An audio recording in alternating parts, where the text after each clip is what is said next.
Assalamualaikum warahmatullahi wabarakatuh. Yang terhormat kepada Bapak Tubagus Umar Syarif Hadiwibowo MPD selaku dosen pengampu mata kuliah Sejarah Masa Islam.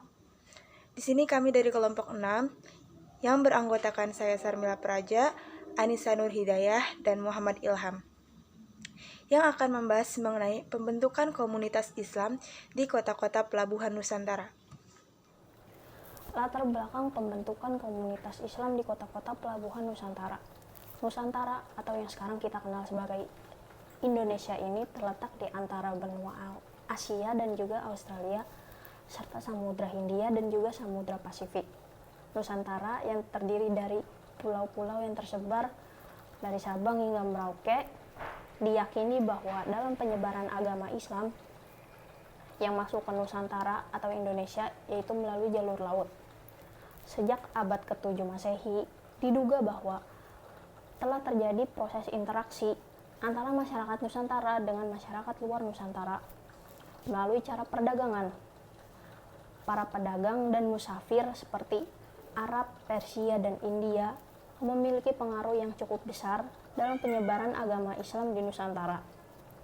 Para pedagang Muslim tersebut biasanya menyebarkan agama Islam dengan cara berdakwah. Proses dakwah tersebut mula-mula dilakukan secara individual dengan melaksanakan kewajiban-kewajiban syariat-syariat Islam dengan memperhatikan kebersihan dan lebih menampakkan sikap kesederhanaan mereka.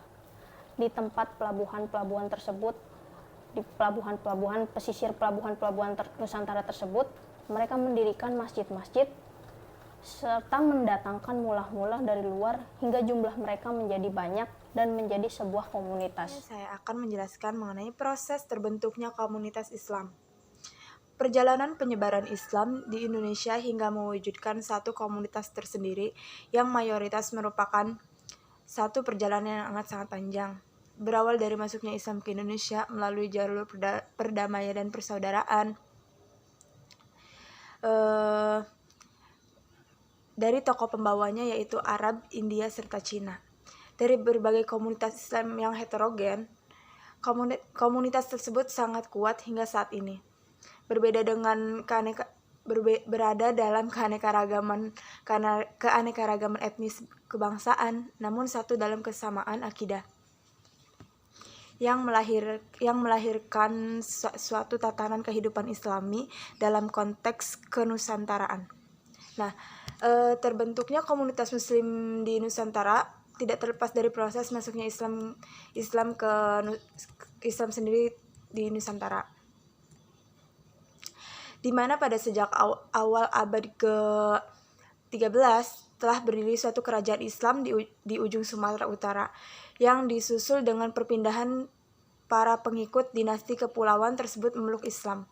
Termasuk Aceh memperkuat kedudukannya di Malaka, pusat rute perdagangan Asia Tenggara, dan bagaimana agama yang mengajarkan persamaan dan keadilan itu mulai mengembangkan sayapnya ke wilayah-wilayah Indonesia lainnya. Selanjutnya pada abad ke-15 di wilayah timur Islam sudah mulai kuat di Maluku dan beberapa kota di pesisir Pulau Jawa hingga pada awalnya menjadi pusat penyebaran agama Hindu, mulai kekuasaan kerajaan Majapahit.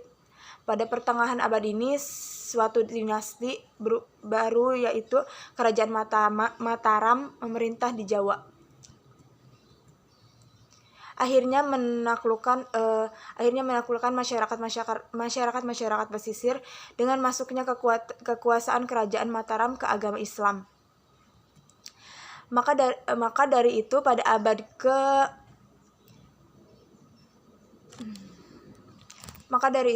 ke-17 keanekaragaman Islam itu meliputi sebagian wilayah besar wilayah Indonesia. Nah, berdasarkan penjelasan yang tadi, tokoh-tokoh penyebar agama Islam sebagian besar tidak kembali ke negara asalnya, tetapi mereka menetap di wilayah setempat karena pernikahan atau membangun rumah tangga dengan penduduk asli Indonesia dari beraneka ragam pihak atau menaturalisasikan diri menjadi bangsa seperti bangsa wanita yang dinikahinya melalui proses ini kemudian secara kuantitatif Islam menjadi semakin banyak dan semakin berkembang. Baik, materi selanjutnya yaitu tentang komunitas-komunitas muslim yang ada di Nusantara. Islam datang ke Indonesia atau Nusantara ini melalui para pedagang dengan cara damai, artinya tanpa kekerasan, peperangan, ataupun paksaan. Penerimaan agama Islam oleh masyarakat Indonesia melalui berbagai jalur seperti yang telah dijelaskan oleh Musyrifah Sunanto diantaranya yaitu melalui perdagangan oleh para pedagang yang telah melakukan pelayaran, dilakukan oleh para mubalik datang bersama para pedagang, juga para sufi, mereka adalah sufi pengembara. Terus ada melalui perkawinan pedagang muslim mubalik dengan anak bangsawan di Indonesia. Lalu ada para pedagang yang sudah mapan, mereka mendirikan pusat pendidikan dan pusat penyebaran agama Islam. Kerajaan Samudra Pasai adalah salah satu contoh sebagai pusat dakwah dalam melakukan penyebaran agama Islam di Indonesia. Dan yang terakhir yaitu melalui peran para sufi dengan kelompok tarekatnya menyebar ke Nusantara. Agama Islam pada awalnya merupakan komunitas-komunitas kecil yang ada di kota pelabuhan Nusantara, sekaligus kota di pelabuhan tersebut sebagai kota kerajaan, misalnya kota kerajaan Samudra Pasai, Malaka, dan pesisir kota di Jawa. Dan kemudian kota-kota pesisir tersebut berkembang menjadi pusat perkembangan agama Islam atas perlindungan resmi penguasa. Kemudian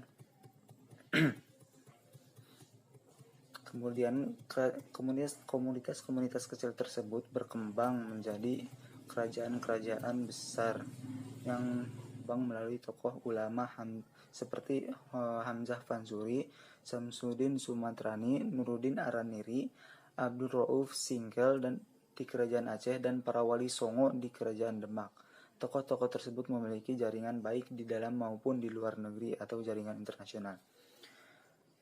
Berikut merupakan komunitas-komunitas yang ada di kota pelabuhan. Yang pertama ada Kerajaan Samudra Pasai. Kerajaan Islam pertama adalah Kerajaan Samudra Pasai, terletak di pesisir timur laut Aceh awal atau pertengahan abad ke-13 Masehi.